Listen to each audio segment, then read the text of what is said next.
que esperar da economia neste governo atual, Atílio? Bom, Erivan, é sempre bom a gente refletir, indo um pouco além dos fatos aparentes que aparecem aí nas mídias, nos meios de divulgação. É importante a gente entender o seguinte, que o governo atual ele tem uma orientação político e ideológica diferente do governo anterior. É bom lembrar que essas orientações não são exclusivas dessas pessoas, mas elas estão num contexto mundial. Existem, como lembra bem o grande Yuval Noah Harari, que é, para mim, dos caras, uma das maiores inteligências vivas. Ele escreveu um livro clássico que chama Lições para o Século XXI, e ele fala nesse livro, no primeiro capítulo, ele fala sobre as utopias do século, do último século, né? 3 grandes utopias nortearam as nações. Foi uma ideologia de direita, fascista, nazista, aquela coisa lá ligada ao Mussolini, ao Hitler, que pregava uma ideologia, um sonho,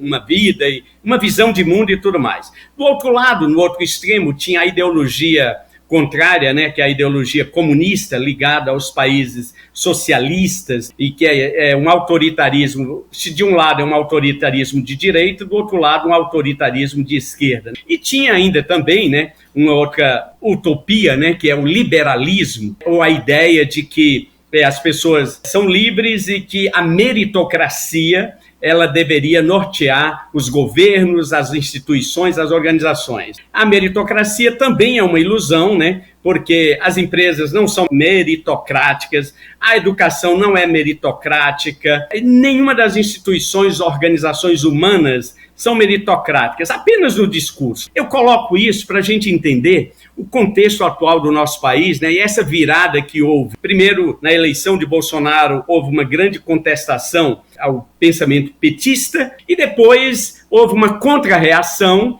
ao autoritarismo de Bolsonaro, né? E aí muita gente embarcou nessa canoa de ideias de viés socialista. Então, quando você me pergunta o que esperar da economia, é claro que a economia no governo Lula, ela vai ser orientada pela visão de mundo que eles têm, né? E qual é a visão de mundo que eles têm? Primeiro, a coisa mais contundente, vamos dizer assim, mais pesada, é a questão de visão de Estado, né? Esses regimes ligados ao socialismo, à esquerda, como se diz, né?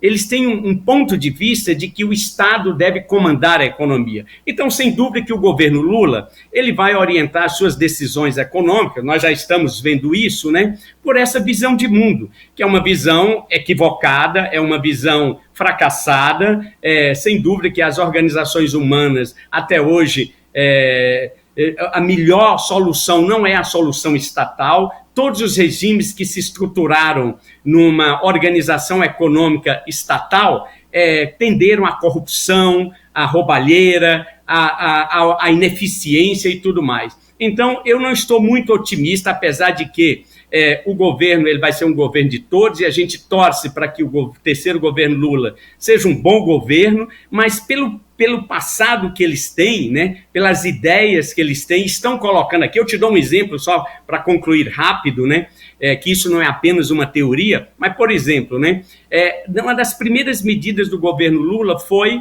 acabar com a quarentena que existia para nomeação de dirigentes de empresas estatais, que antes requeria que, para uma pessoa ser colocada no conselho de administração ou ser dirigente de uma estatal, ele teria que passar uma quarentena de pelo menos 3 anos sem participar de governo. Eles já derrubaram isso para 30 dias. Com isso, eles abrem as porteiras, as portas, para colocar políticos, pessoas que não são técnicas, não são dirigentes técnicos, em empresas políticas, e isso aí abre todas as possibilidades para o jogo político que a gente já conhece. Então, em resumo, olha, de uma maneira geral, no todo, a gente pode até entrar em detalhes aí de outros temas específicos, mas assim, eu torço para que o governo seja um bom governo, eu torço para que leve o país dos enormes desafios que nós temos, mas eu não estou otimista com as perspectivas se não houver uma mudança na orientação, na conduta, no comportamento do pessoal que está hoje no governo.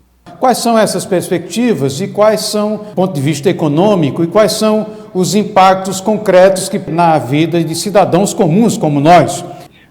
Erivan, quando a gente fala, é porque às vezes a teoria econômica pode estar um pouco distante do cidadão comum, mas é interessante a gente entender o nexo que existe entre as decisões macroeconômicas e a microeconomia, que é o nosso dia a dia, a nossa rotina. Por exemplo, né, as declarações que Lula fez em algumas reuniões, em alguns fóruns internacionais e através de algumas coletivas de imprensa, ele transmite uma visão de mundo e a visão dele de mercado que já cria problemas, né? Porque, veja só, quando a gente fala de perspectiva, a economia, as decisões econômicas, tanto dos produtores, dos empresários que tomam as decisões de investir, que são os donos das empresas, do capital, quanto dos trabalhadores, aquelas pessoas que têm alguma economia, que sobra algum dinheiro, a decisão de investir, tanto no âmbito empresarial quanto no âmbito individual, é baseado em expectativas, né? Então é o seguinte, se eu imagino que o futuro vai ser melhor, eu fico otimista e eu invisto, eu consumo, eu me endivido, né?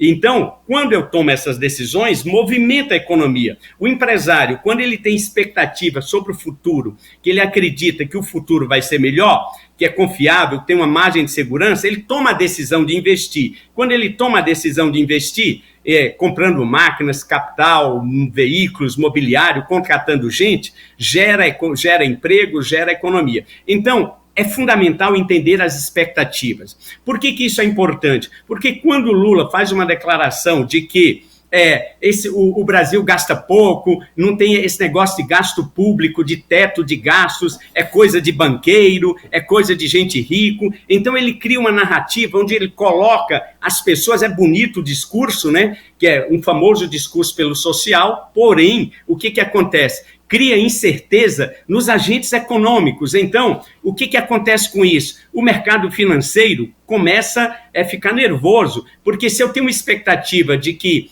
vai aumentar o gasto público, o governo não arrecada dinheiro suficiente para os seus gastos, ele vai ter que recorrer a esse mercado financeiro para vender títulos, para pagar juros, para conseguir dinheiro para cobrir seus gastos, o seu déficit público, né? Então, isso, o que acontece?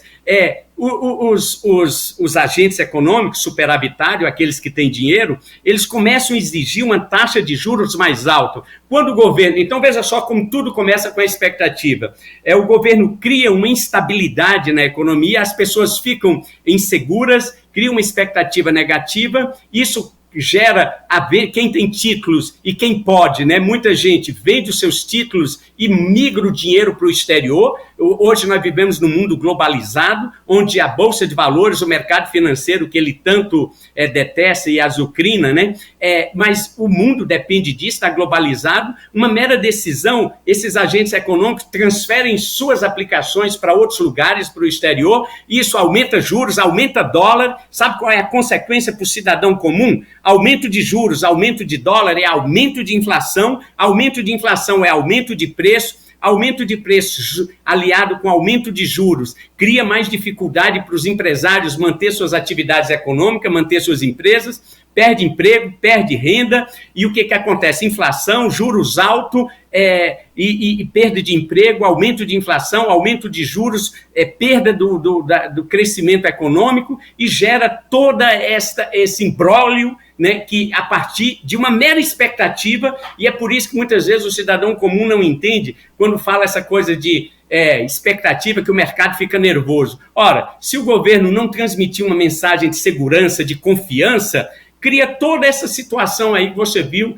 e aí, por isso, vamos torcer para que esse cenário negativo não venha a ocorrer, né? Se a coisa não ficar bom na economia, ele tem uma carta de crédito agora pelos próximos 90 dias, 6 meses, mas logo depois, se o governo dele, porque o grande desafio dele, o mais fácil foi vencer as eleições. O grande desafio para ele vem agora, porque, Erivan, eu estive na Argentina agora, eu fui pelo interior, andei na capital, eu conversei com muita gente, a situação na Argentina está terrível, o argentino está numa situação difícil, e nunca nós brasileiros nos sentimos tão ricos, porque o dinheiro brasileiro na Argentina tem um poder aquisitivo muito grande. Então, meu caro, não dá para a gente imaginar que isso daqui venha se tornar uma Argentina amanhã ou uma Venezuela e tudo mais.